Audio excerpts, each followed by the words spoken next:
But he gets orders to move out again. On April 2nd, 1755, he's supposed to go confront the French. Not necessarily engage, but he's been ordered out because they're starting to move in on further British territory. Well, on May 28th, near the Great Meadows of Uniontown, Pennsylvania, Washington has his first battle. More like a skirmish, really. What happened was the Indian guides he had with him had spied French soldiers in the area, and they were kind of sneaking around, being all stealthy. And Washington took this as, they must have bad intentions if they're trying to be sneaky. I'm going to get them before they get me. So he orders an attack. He marches at the head of the column, places himself in a hail of bullets, doesn't get hit, and the British surprise the French and they defeat the French. So there's a little bit of an account. After the fact, Washington writes a letter to his little brother, quote, "I can with truth assure you, I heard bullets whistle, and believe me, there was something charming in the sound. I've had people shoot at me. It's not charming.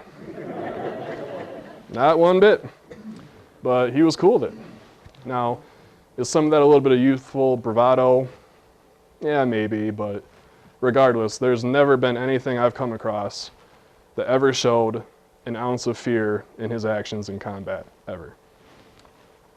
Unfortunately, after the skirmish was over, it devolved into a massacre. The Indians pounced on the French soldiers, started scalping them alive. Washington froze. He didn't really know how to handle it, what to do. One of those people that were killed was a French nobleman.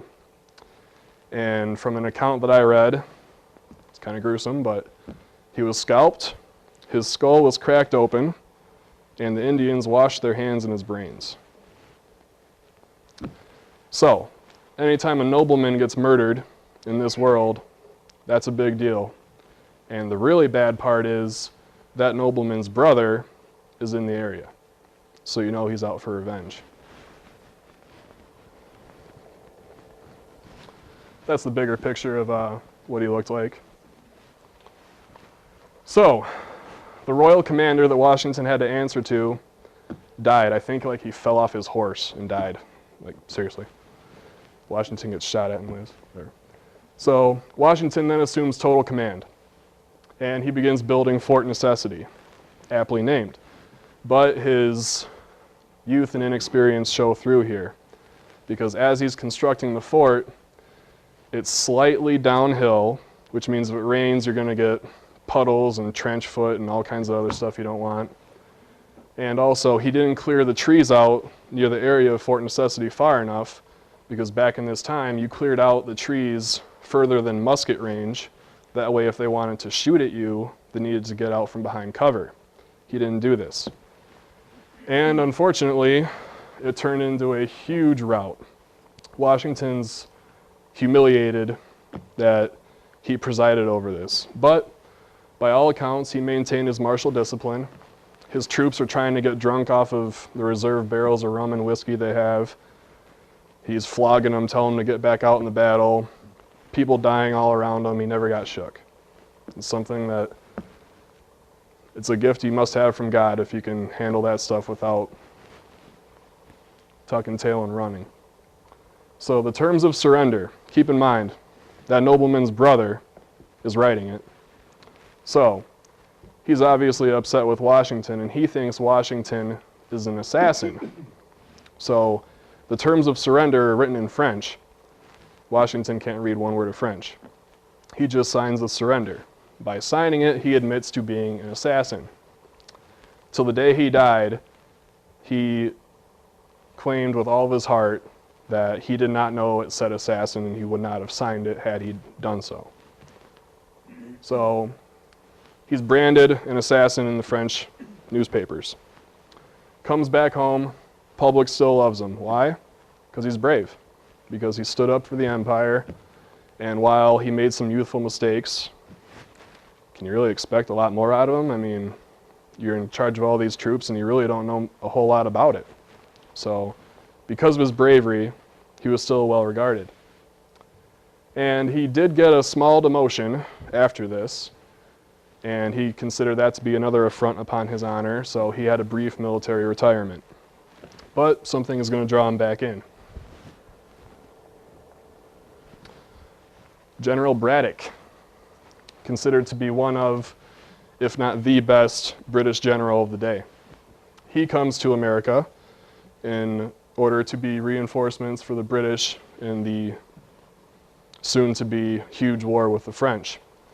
Now that skirmish that Washington led on the French, that was the first shots fired in what would turn into a world war. So you can argue Washington started a world war. So Braddock gets there, and he hears about this Washington guy. You know, really strong, tall, very mature, you know, inexperienced and commanding, but he knows the wilderness well, somebody you can use. So Braddock recruits him, and Washington is he's ready to go. He offers to serve without pay. The first of many times he will do that. He wanted people to believe that his intentions and his motives were pure. He wasn't a mercenary. He wanted to serve a cause based off of the justness of that cause. Now, Washington and another one of our honored brothers, Benjamin Franklin, were advising Braddock that, you know, America's a whole different beast than Europe. You don't have open fields.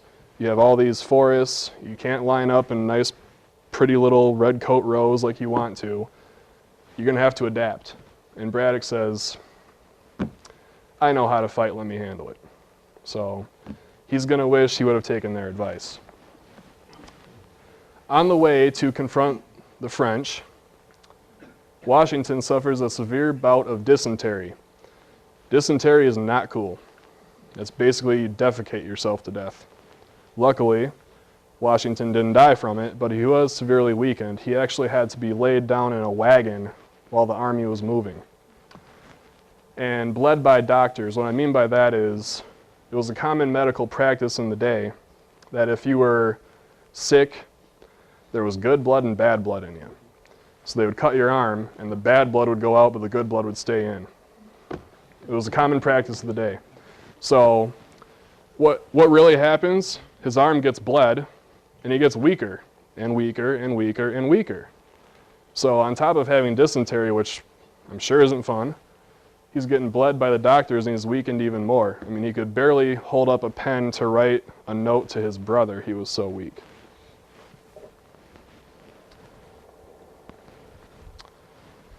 With all that knowledge about how he was, his physical state at the time, the Monongahela River was forded on July 9, 1755, near present-day Braddock, Pennsylvania.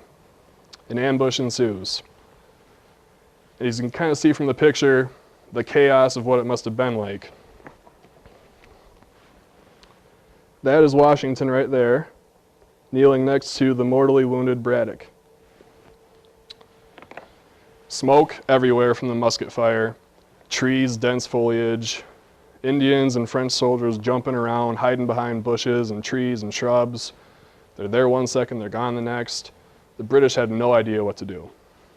And unfortunately, like stated earlier, Braddock wouldn't listen.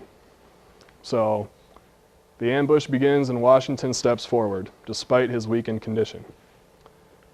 For the next 12 hours, he fights nonstop. 2 horses are shot out from underneath him. 4 bullet holes are found in his clothing. He doesn't get touched, not by one bullet. After that's over, he gets an order from the still barely lingering on General Braddock to ride 40 miles overnight and get reinforcements and then come back. So Washington had to put pillows on his horse because he was so sore from what he had going on. But he did it. Somehow, some way, he got it done. The British outnumbered the French 2-1, 3-1, something like that. I mean, they were overwhelming force. 1,000 British soldiers died, 23 Frenchmen died. That's how lopsided it was. Love this quote. That was 1755, I think it was, when that battle took place. Fast forward to 1770, 5 years before the Revolution starts, 5 whole years.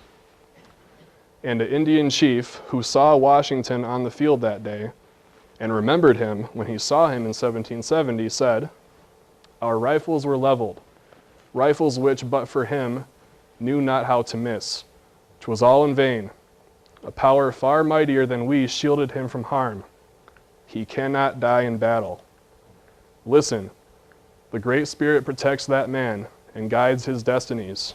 He will become chief of nations, and a people yet unborn will hail him as the founder of a mighty empire." I think that chief was onto something. So lessons learned from all this. A lot of bad stuff, right? The skirmish goes south. He's labeled an assassin. Fort Necessity debacle. The massacre at the Monongahela. But Washington prided himself in learning from his mistakes. So what did he learn? European tactics, Indian tactics. Sometimes you have to adapt, right? Coolness under fire. Everyone's heard of Stonewall Jackson. Well, Stonewall Jackson was doing his best impersonation of George Washington. I mean, plain and simple, it comes down to that. He learned leadership by example. If there's one thing you take away from this, lead by example. And whatever it is you do in your life, lead by example. Now, what do I mean by that? One of his friends who fought with him during the Battle of Monongahela said after the fact, "I expected every moment to see him fall. His duty and station exposed him to every danger. Nothing but the superintending care of Providence could have saved him from the fate of all around him." By him doing that, he inspired others to fight, just by doing that. He believed that courage or cowardice began at the top of an army. If the leader is courageous, the troops will be courageous. If the leader is a coward and a fool, the troops are going to be cowardly. Most importantly, British are not invincible.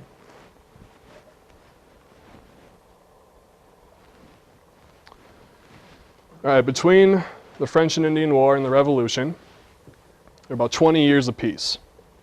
So that's kind of like the gentleman farmer time of his life. He wed Martha on January 6th, 1759 at her residence.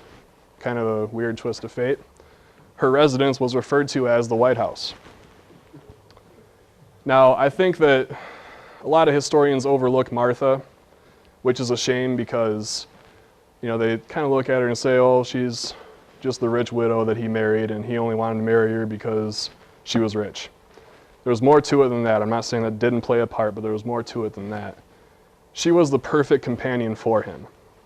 If she had been a selfish woman, she wouldn't have been cool with George Washington going to 2 Continental Congresses, an 8-year war, Constitutional Convention, and 8 years as president. She supported him in everything he did.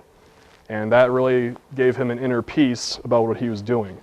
Would he still have done those things over her objections? Maybe. Probably not president, but maybe.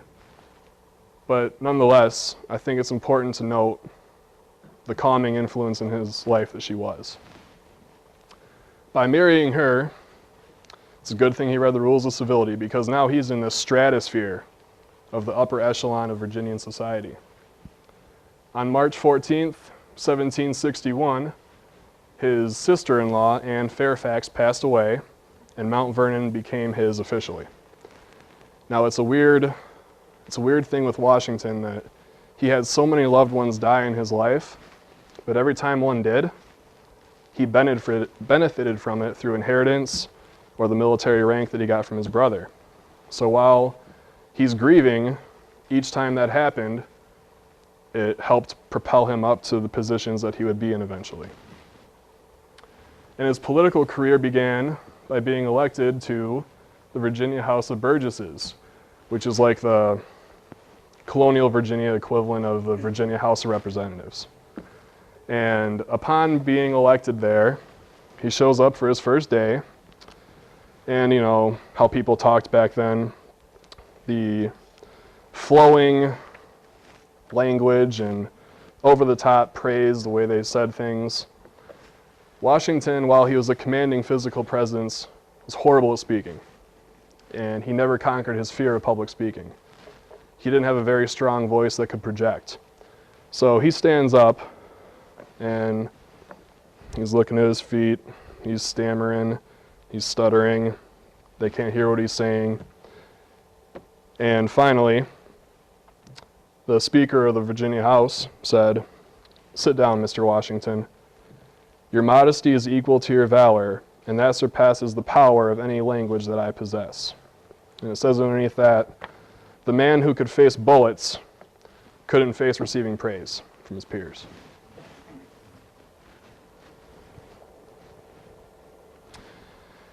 And I think it would be inappropriate of me to completely not touch this topic, because no man's perfect, and despite his imperfections, I think Washington grew in this area over time. When you evaluate historical figures, you have to apply them to the culture and the times they lived in, and also among their peers, how they matched up. And among Washington's peers as a slaveholder, I'm proud to say he was one of the kinder slave owners, not to say that it was still okay, because it isn't. But he was one of Virginia's largest slaveholders after he married Martha. He farmed tobacco, which was a very labor-intensive thing, which fueled his need for slaves. He treated them very humanely when compared to his contemporaries. He stopped buying slaves in 1772, so 3 years before the war started. And by the time the war started, he owned 135.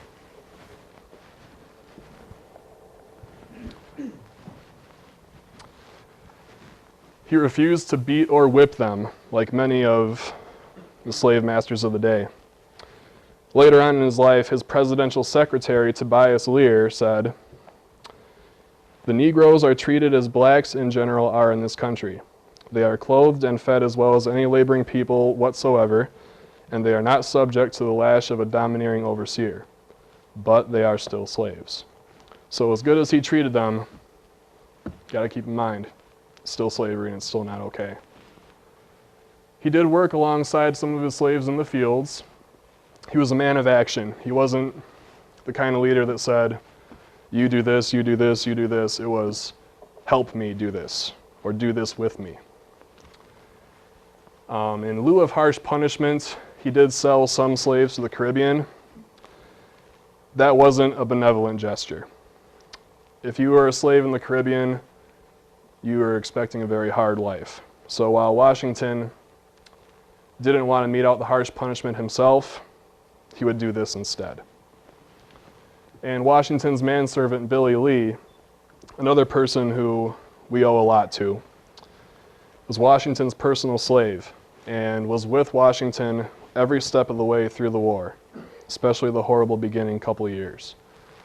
Oftentimes, Billy Lee would try to shield Washington from danger with bullets coming near him. Washington never told him to or asked him to, but Billy Lee did, because I truly believe they loved one another as best friends. Now, would he have admitted that out loud? No, but if you were to inject him with true serum, I think he would tell you that he truly did love Billy Lee. So Billy Lee and all the other slaves of Mount Vernon also deserve a debt of our gratitude, because Washington was a rich man because of them. And if he wasn't a rich man, he wouldn't have had the wealth and prestige to take the positions that he would later take on. So their service wasn't just for his plantation, it was to free him up to do what he needed to do for all of us. So something to keep in mind. All right. Your eyes probably went to this first. Those are his teeth. I've seen them in person. They're torture devices. I don't know how he did it. He was very self-critical and self-conscious. He was self-conscious because he had a deficient education. He wasn't classically educated like Thomas Jefferson, John Adams, like so many of his peers were. He basically learned things himself and through his mother. He had a fear of failure which drove him to be a perfectionist. And his teeth. Now, Washington was already kind of a reserved personality. He didn't like to backslap and, talk with people he didn't know that well. He was very closed off. Even more so because of his teeth. Every now and then, they would pop out of place. So Washington didn't talk much. And when he did talk, the springs would rub against his gums, and they'd bleed. So talking literally caused him pain. So he'd take an already quiet personality and put those things in his mouth. So he hardly ever spoke. But when he did, he chose his words wisely because he sure wasn't going to cause his mouth to hurt to say something foolish. So anytime he spoke, it didn't matter if the entire room was talking. If he opened his mouth to talk, everyone shut up like that because it was going to be worthwhile hearing. He was also a skilled dancer. He wasn't doing the Harlem Shake, nothing like that. But back in this time, dancing was one of the ways you showed off athleticism. And he did take lessons as a young child, but he was also naturally athletic. He was just built physically strong. Almost all the male Washingtons in his line were built the same way. Thomas Jefferson said he was the greatest horseman of his age, and Billy Lee might have been the second greatest horseman of the age. Part of the reason he was such a good horseman was he had wide flaring hips, and he had very, very muscular built-up thighs, designed for riding horseback, but also his posture. You never saw him like this, hunched over. He always stood, sat on a horse perfectly erect, because he wore a corset when he was a kid. And he also loved plays. He kind of viewed life as a giant play, and he was just an actor on the stage. And I bet if you would have talked to him candidly when he was younger, he would have said, I feel like on the stage of life I have an important role to play, an important part to act out. He might not have said so publicly, but I think in reading his words and all these other books, I think he had some kind of internal fire to do something good.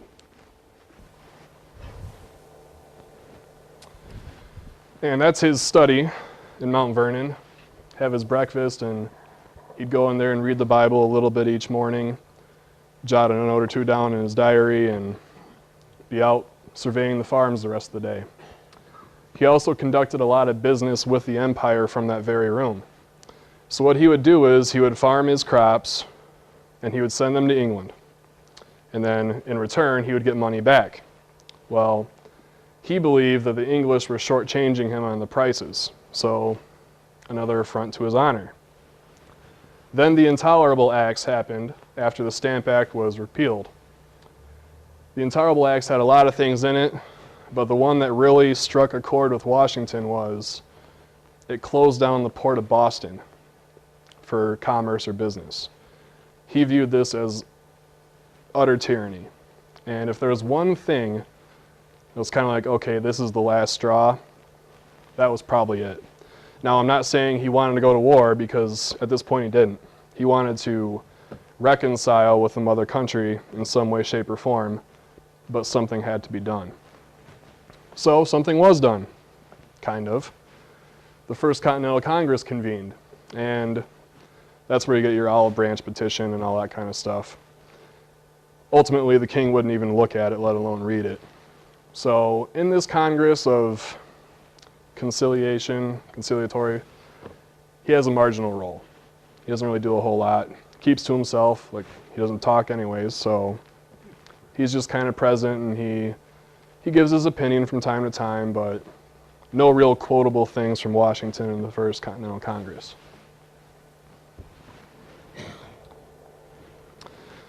Then Lexington and Concord happened. April 19th, 1775. After that, the Second Continental Congress convened on May 10th. This Congress was ready for war. It was a very martial tone. And because of that, Washington assumes a significant role. He's named to 9 committees. And I think there's a great quote from Dr. Benjamin Rush, a fellow congressman. He said, quote, "He has so much martial dignity in his deportment that you would distinguish him to be a general and a soldier from among 10,000 people. There is not a king in Europe that would not look like a valet de chambre by his side." Washington showed up every single day to the proceedings wearing his uniform. Now I've seen some shows on the History Channel and historians jump on this. Oh, he's ambitious. He just wants it all for himself. He's wearing his uniform every day. Anyone in here who's worn a uniform knows what it's about. It isn't about you. It's about those who can't wear it anymore, those who died wearing it. Washington wore his uniform, same in that picture, every single day as a show of unity and solidarity with the Massachusetts militia. And he was unanimously elected Commander-in-Chief of the Continental Army, and that was the first of what would be many unanimous victories for him. And to show Washington's humility, I want to read this passage. He was just told that he's been appointed. And he says, "Mr. President, though I am truly sensible of the high honor done me in this appointment, yet I feel great distress from a consciousness that my abilities and military experience may not be equal to the extensive and important trust. However, as the Congress desire it, I will enter upon the momentous duty and exert every power I possess in their service and for the support of the glorious cause. But, lest some unlucky event should happen, unfavorable to my reputation, I beg it may be remembered by every gentleman in the room that I this day declare, with the utmost sincerity, I do not think myself equal to the command that I am honored with. As to pay, sir, I beg leave to assure the Congress that as no pecuniary consideration could have tempted me to have accepted this arduous employment at the expense of my domestic ease and happiness, I do not wish to make any profit from it. I will keep an exact account of my expenses. Those I doubt not they will discharge, and that is all that I desire." So, I don't think he realized the war would last 8 years. And he certainly didn't realize it when he left Mount Vernon, because if he did, he might have looked at Mount Vernon for quite a while as he rode away. Because during the 8 years of war, he would spend a grand total of 2 weeks at Mount Vernon. And that was only after the first 6 years on his way to a battle in Virginia. That was the only time he went back home.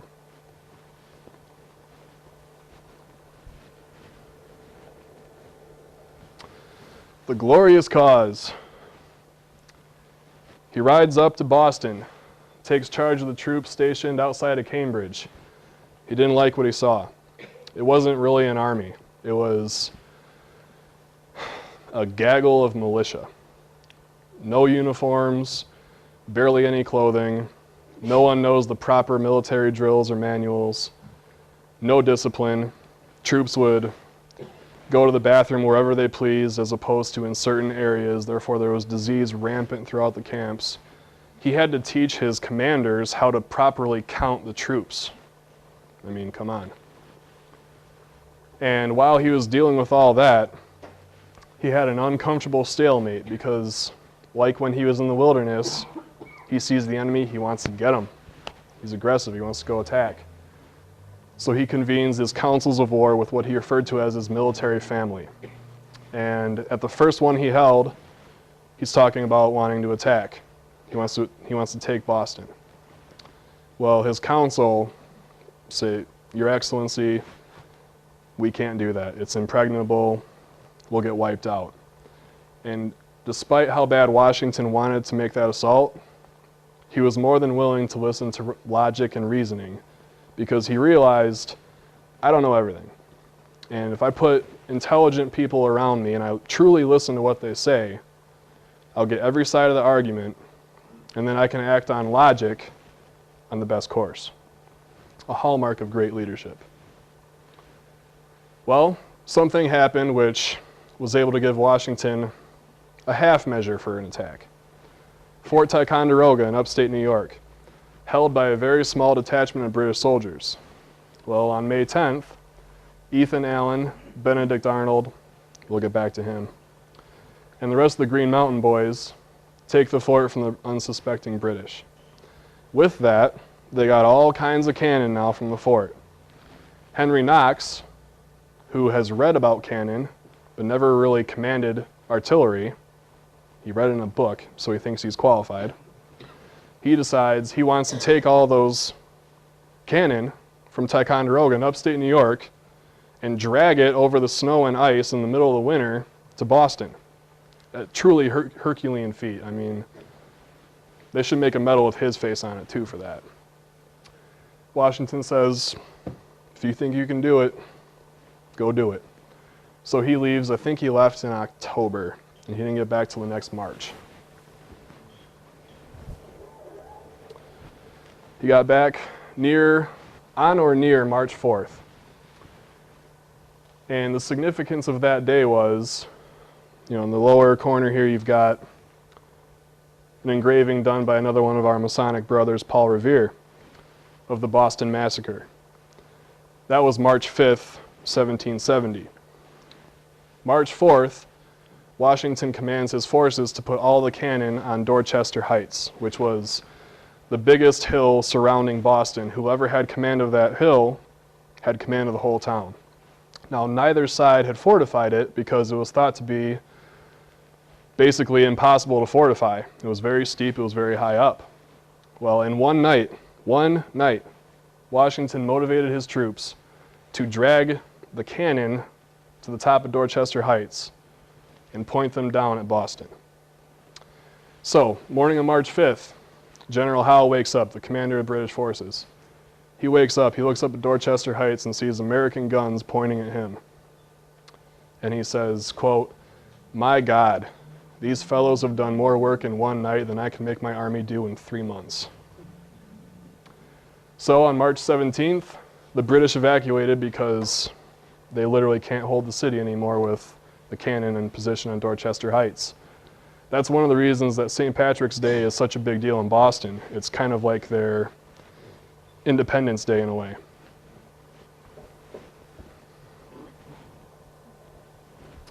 The Empire Strikes Back.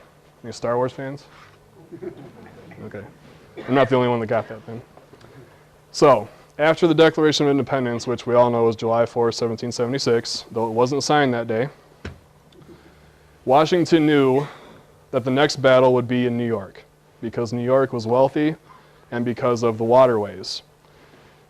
Also, there was a lot of loyalist sentiment there.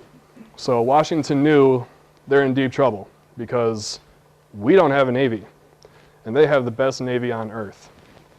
So Washington knows that it's pretty much impossible to defend it, but I have to, because if I don't make an attempt to defend New York, then who knows, the New York delegation in the Continental Congress could secede from the Union. And he had to at least make the show of attempting to defend it. And they couldn't. It was a losing battle from day one. If you don't have an army in a city, or if you don't have a navy like a city in New York, you don't really stand a chance.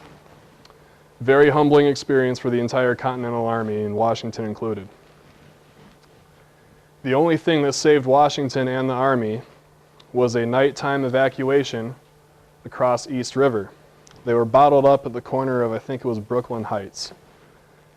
and there was warships stationed all around this area.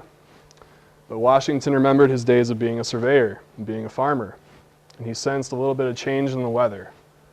And he said, there's going to be a fog tonight, and we're going to escape over the river while the fog is out. So, once again, in one night, Washington is able to get Colonel John Glover and the rest of the Marblehead, Massachusetts fishermen, and he tells them, we're going to get the entire army on boats across the river in between these two warships tonight. Glover was probably thinking, sure we are. But pulled it off. And not only that, Washington was on horseback the entire night watching this unfold. And he told the men, not only can you not talk, you can't cough, you can't sneeze, you can't step on a twig. Utter silence.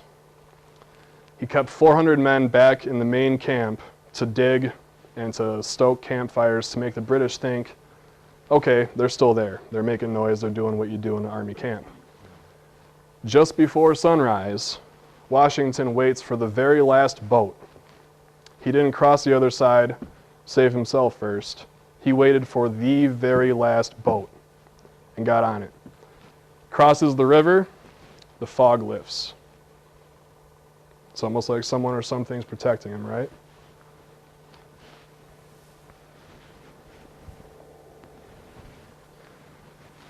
Awesome photo, or picture I should say. Makes you proud to be an American, right? Completely historically inaccurate. Like, probably hardly anything on this is right. This is the crossing of the Delaware before the Battle of Trenton. Now, see all the ice? If George Washington is in a boat like this, doing his best Captain Morgan pose, and a chunk of ice hits that boat, he's going in the river, okay? So, during the middle of what's called a nor'easter, or a horrible winter storm, you also would not have had any light. You know, you got the providential light of God shining down on him. It was pitch black this night. You couldn't see your hand in front of your face hardly. So, the boats actually looked more like, if you've seen Saving Private Ryan, the Normandy landing, the boats looked more like that, with the high walls on the sides. And also something else that's kind of cool. The guy holding the flag right there, that is future United States President and another Masonic brother of ours, James Monroe. He was wounded in that battle and almost died.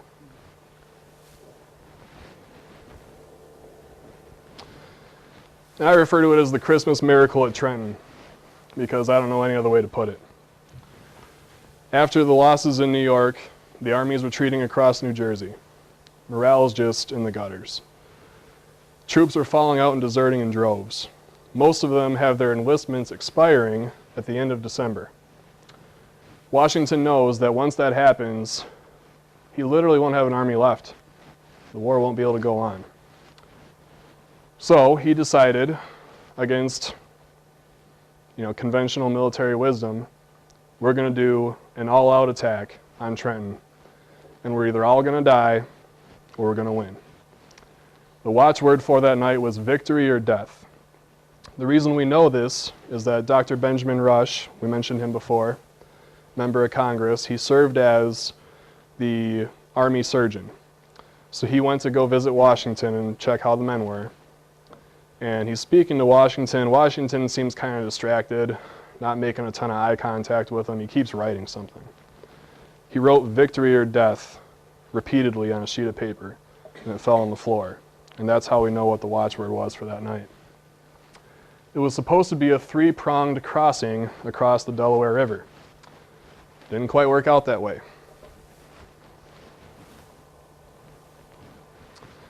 Only one prong made it across, Washington's. The other two couldn't get across the river. So there should have been 5,400 troops. Only 2,400 made it. Washington, of course, can't know this until the attack already begins. As I stated before, it was a nor'easter. And just before the troops debarked, they read Thomas Paine's American Crisis. These are the times that try men's souls. The summer soldier and the sunshine patriot will, in this crisis shrink from the service of their country, but he that stands it now deserves the love and thanks of man and woman. One of my commanders actually read that to us when we were in Fallujah at one point. After the battle, and he was able to take the Hessians by surprise, 1,000 Hessians were captured, 4 Americans died. That's it. Total surprise. And not only that, the Hessians, during the battles in New York, massacred American prisoners, people who had surrendered, and they bayoneted them to death. Washington ordered, and he made it abundantly clear, you are not to mistreat the prisoners. We're Americans, we don't do that.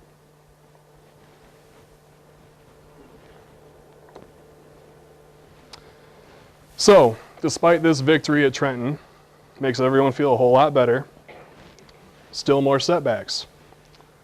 The enlistment dilemmas.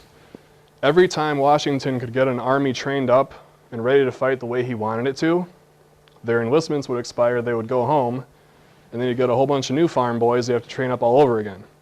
He never consistently had that fighting force until later on in the war that he could really rely upon to do anything more than night attacks. Because of this, towards the end of 1777, the Battle of Brandywine, the Continentals lose disastrously again, and we lose Philadelphia to the British. The rebel capital falls. Congress flees to a different city. That led to the infamous winter at Valley Forge. Now, the problem in Valley Forge wasn't cold. It was actually somewhat of a mild winter. It was starvation and disease that were the problems at Valley Forge. But enter this guy. I'm going to try to get this out right. Friedrich Wilhelm August Heinrich Ferdinand Baron von Steuben. I think I got it right. Prussian drill master. He comes over, wants to fight. He sees the state of Washington's army and he's just disgusted. So he tells Washington, I can train them, let me do it. And Washington says, well, it'll take their mind off of starving for a little bit, so have at it. And sure enough, just in one winter, he melds them into a cohesive European-style fighting force. And this was evident at the Battle of Monmouth Courthouse. Once it was warm again, the British decide, we like New York better than Philly. We're going to go up to New York. So Washington's army is waiting for them to make that move. And they meet at Monmouth Courthouse. One of the hottest days of the war, over 100 degrees, humidity through the roof. If you were lucky enough to have a uniform in the winter, you sure didn't want it on this day. And the battle was intense, and it essentially was a draw. Both sides had heavy losses, no real clear-cut winner. But Washington felt like $1,000,000 because now he has an army that can stand toe-to-toe with the flower of the British Army, play their game, and do well. This changed the entire British war strategy. They avoided him at all costs. They took their armies south. This left Washington to preside over an army that for about 3 years didn't have a major battle. That's a long time to maintain an army in a country that has no tradition of holding a standing army. The biggest thing that happened during this time was that guy. Unfortunately, he too is a Mason. Benedict Arnold back there over there. And so his treachery, which was turning over what was called Fort Arnold at the time, what we now know as West Point. He was the commander of West Point. And he agreed to turn it over to the British in exchange for money and the rank of general in their army. Why did he do this? Well, one, he was just a selfish, petty fool. But two, he felt like he'd been dishonored repeatedly by the Continental Army and by Washington himself, even though Washington viewed him as his best combat general. And Washington was riding to West Point to give Benedict Arnold a new field command when he found this out. So not only was it a military betrayal, but a fraternal betrayal, because you're supposed to be able to count on your brothers in Freemasonry. And Washington never spoke his name again after this. He would refer to that man or things of that nature. So as I stated before, the British shift the war to the south. They do this to avoid Washington. Washington has to maintain an army in the north to make sure that they can guard against New York. So he sends General Greene, his second in command, and probably one of the most underrated people in the history of the American Revolution. General Greene, this guy, goes down to attack Lord Cornwallis. What he does is he'll attack him and then flee. Then they'll chase him for a little bit, they'll get tired of it, okay, enough of that. Then he'll attack him again, and then he'll flee. He did this to the point that Lord Cornwallis chased General Greene and his army from South Carolina to North Carolina to Virginia, then back to North Carolina. At the end of all that, you have the Battle of Guilford Courthouse.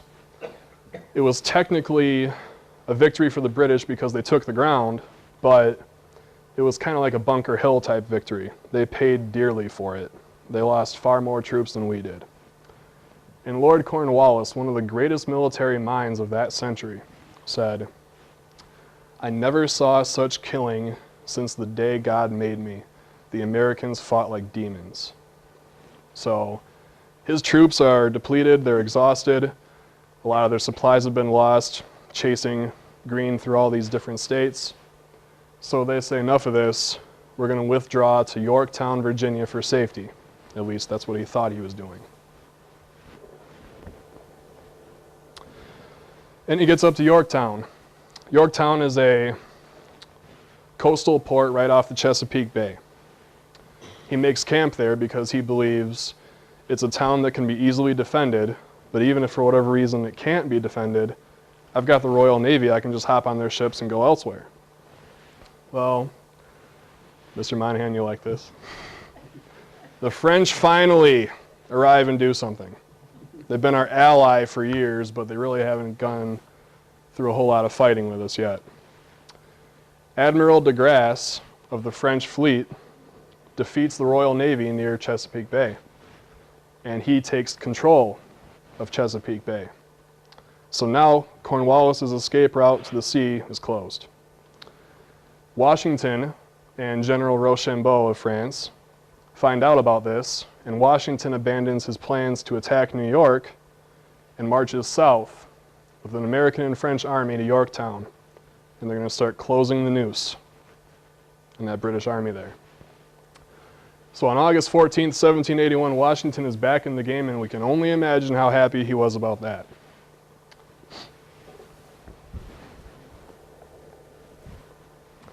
On September 28th, 1781, the siege began. That's a picture of the surrender down there. It's Washington on the horse. Washington's leadership and bravery again on full display. Now, generals in this day and age, they usually sat 100 yards back from the front lines and kind of directed the soldiers like they were chess pieces. Washington rode at the front. He led by example. And when they started digging trenches to begin the siege for this battle, Washington jumped into the trenches with the privates and dug out the trenches with them. Now, having been a former Marine Corps private myself, I can't tell you how motivating that would be to see a Marine officer get down and dirty, but it is what it is. So, also, while this is going on, Washington is surveying the British defenses with a scope, and there's cannonballs flying all around him, and he's not even flinching. I think I read an account somewhere that one landed so close it kicked dirt up all over him, and he never stopped looking at the British. One of his aides, "Your Excellency, you gotta get down, you gotta get down. You're in danger." And his retort was something to the effect of, "Good sir, if you find yourself frightened, you have my permission to retire from the field." Needless to say, he didn't feel like it would be appropriate to leave his commander by himself, so he stayed there. But Cornwallis realized that his position is untenable. It's just a matter of time before they would break through the defenses and the naval bombardment. If I don't surrender, we're all going to die. So Cornwallis surrenders. The British come marching out of Yorktown, and their band plays a tune known as The World Turned Upside Down. Very appropriate. And if I'm not mistaken, we have the chair that Cornwallis was sitting in at the Scottish Rite Temple, correct? When Cornwallis and Washington met privately after the battle, the chair that Cornwallis was sitting in we have in Bay City.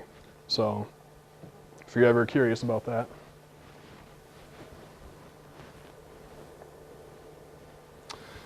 After this, it's an army with no battles to fight. Now, in war, battles are a double-edged sword. You want to fight in them, but you don't, kind of thing. And from October of 81 to March 15th of 83, they really don't have a major battle to fight. That's a long time to stay together and not fight somebody. You get that many testosterone-crazed nuts in one group for that long without anyone to take it out on, stuff's going to happen.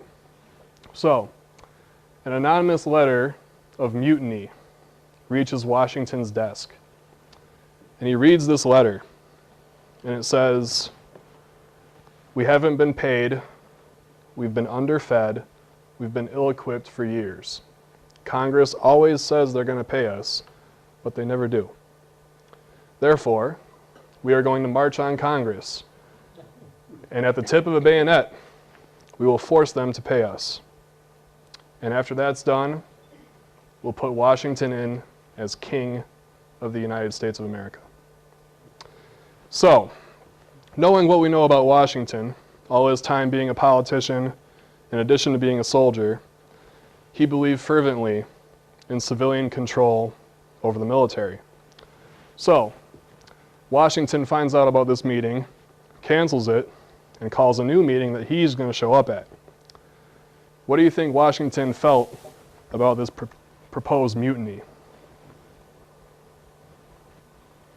He didn't approve of it. He was not happy. Probably the only thing that ever made him more angry was Benedict Arnold's treachery.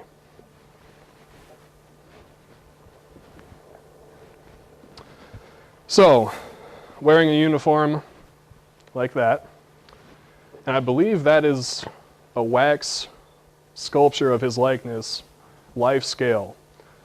It might be the one we saw in DC when we went there.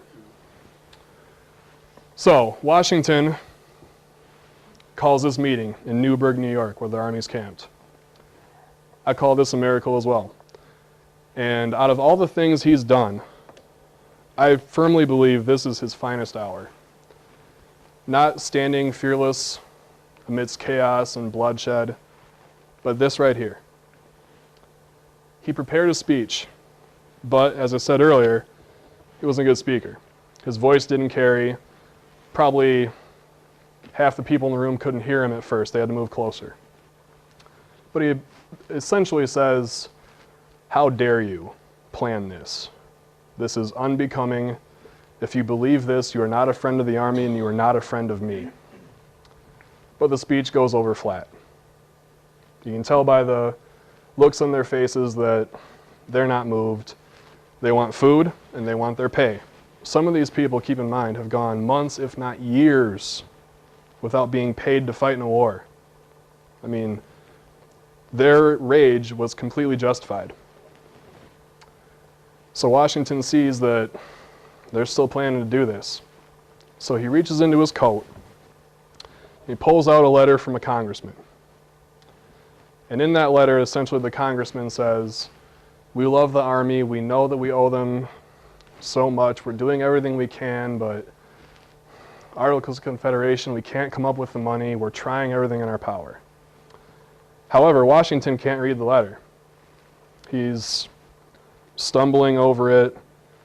He's squinting his eyes. He can't read it.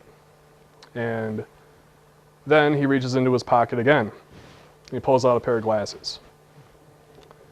This is the first time that anyone has seen a physical imperfection on George Washington. I mean, people literally thought he was like a god among men. If he would have been alive in the Roman times, they probably would have replaced Ares with him. Okay? So he pulls out these glasses, and everyone's just shocked. And he says, "Gentlemen, you will permit me to wear my spectacles. For in addition to growing gray, I have also gone nearly blind in the service of my country." And he puts them on his face and reads the letter. In that instant, all the troops in the room, battle-hardened men, they've killed, they've been wounded, they've seen their friends die. Instantly, every single person in the room is weeping because they realized, Washington, he's been with us every step of the way. He could have gone home to Mount Vernon whenever he wanted. He was gone for 2 weeks. And one of those trips was to bury his stepson. 8 years and 2 weeks he leaves us. That's it. He's been hungry with us. He's been cold with us. He's put himself in danger more than anyone in this room combined. How dare we stand opposite of him? By George Washington putting a pair of glasses on his face and admitting he can't read without them, he quelled an armed rebellion. How many people do you know that could do that now? Is that replaceable? I don't think so. It shows what leadership does. I had a great leader when I was in Iraq. To this day, I would do anything he asked me. So I know what that feels like, to look at someone that you put your life into their hands and you know you're going to be okay. And that's the effect George Washington had on his troops.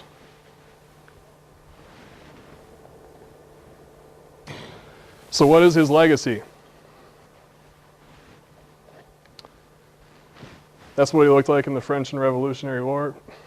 The French and Indian War. That's what he looked like in the Revolutionary War. And that's what he looked like as president. Once again, those are all wax models of life scale, everything. His legacy is, he could have very easily become this. Work, there. Could have very easily become this, a king. Hardly anyone would have lifted a finger. I mean, his popularity was so overwhelming by the end of the war, he could have done or said anything he wanted, and no one would have cared one bit.